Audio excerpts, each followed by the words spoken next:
keeps flipping out. But here's our pumpkins. This is just a volunteer. I put a little cage over it to help it kind of stabilize. I'm not sure that was a good idea, but it's working. These are potatoes. I just cut some little potatoes. And, I have the leaves and stuff. I gathered a bunch of leaves from around the yard and just kind of thrown them in. It's sort of my it's my bark. It's trying to hold the moisture down just a tad bit because it's hot and dry here. We have some sweet peas, and the kids have been eating these. They're pretty good. Got a little sweet pea fence, and then we have some more volunteer pumpkins, and they're doing pretty good. They're stretching out a little bit. I've been trying to keep them moving away from each other. So, but that is our little garden we got going on. So potatoes, tomatoes, pumpkins, melons. We do have a bunch of flowers. We have a few onions and leeks. They're young and just starting. We have carrots, tomatoes. These are more volunteer melons. I just throw all my stuff out. I've got irrigation so I can just plug in the water and let it go. But anyways, it's doing pretty good. Everything's doing okay. That thing, I started it inside and it completely flowered.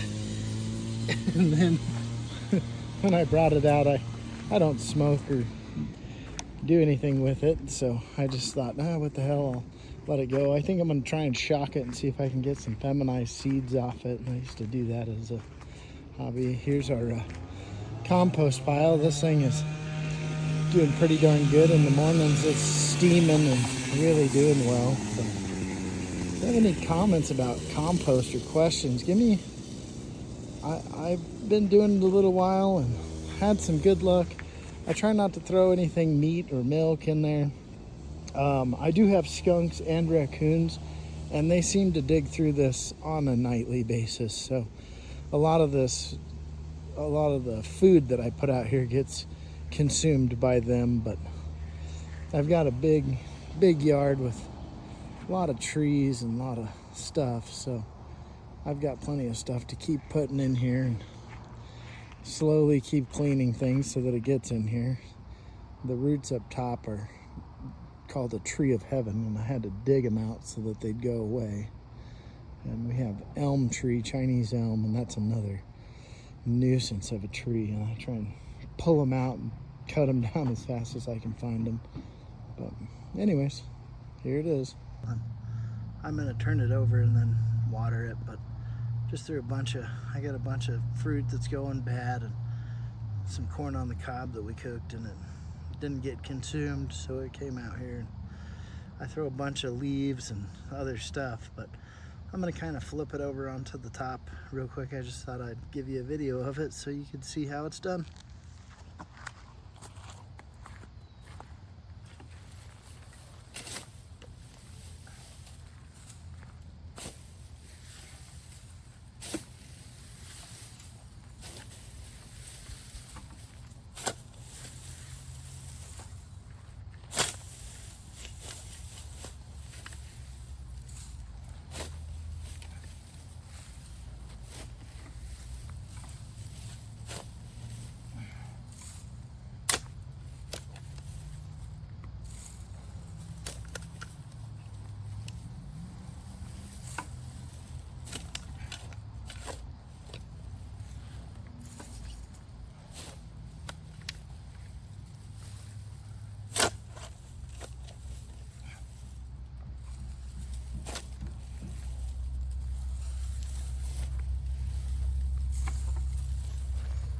Now we're gonna add a little bit of water, give it some life.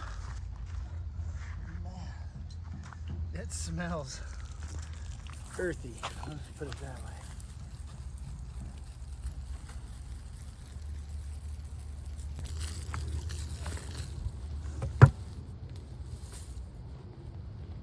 Sometimes I'll just put the hose on it, let it soak.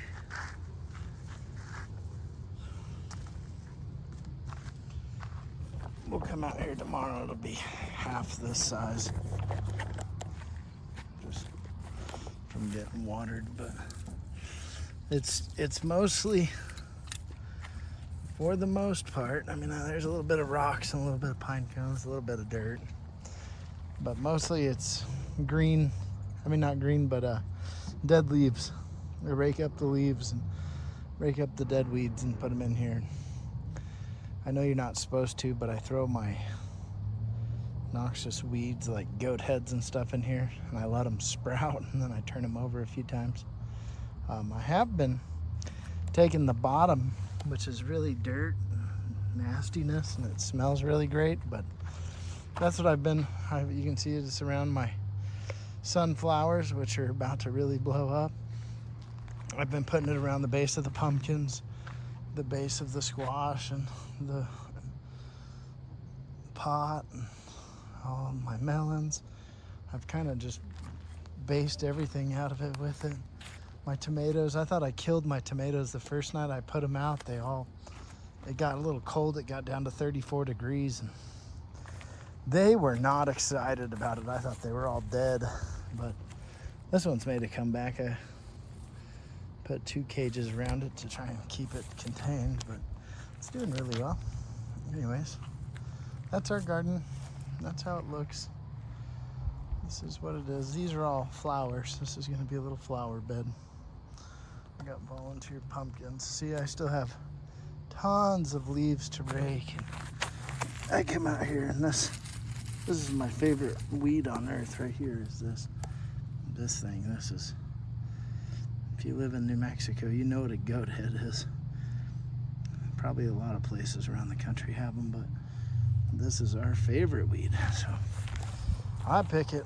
Every time I see it, I pick it. It's non-stop, never ends.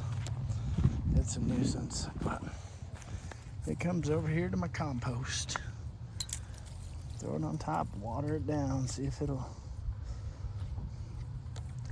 do what it needs to. But yeah, composting doesn't smell good.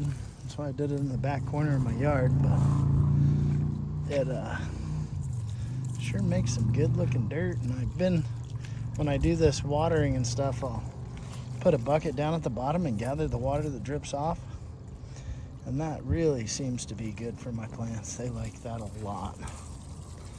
So I think this fall the kids and I are going to start a little earthworm farm. So we'll have compost and earthworms going together. See if we can make something out of it.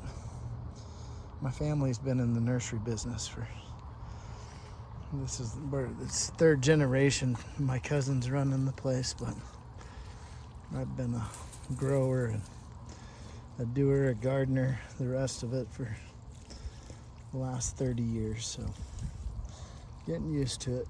And we're gonna do a little garden tour quick. Coming into our little garden, we got little raised bed gardens. But over here we got some cucumbers and some pumpkins, some herb. We got some cantaloupe and honeydew and quite a few. We got 5 different types of tomatoes. We got some good sunflowers that are about to really blow up. But we got some melons growing between them.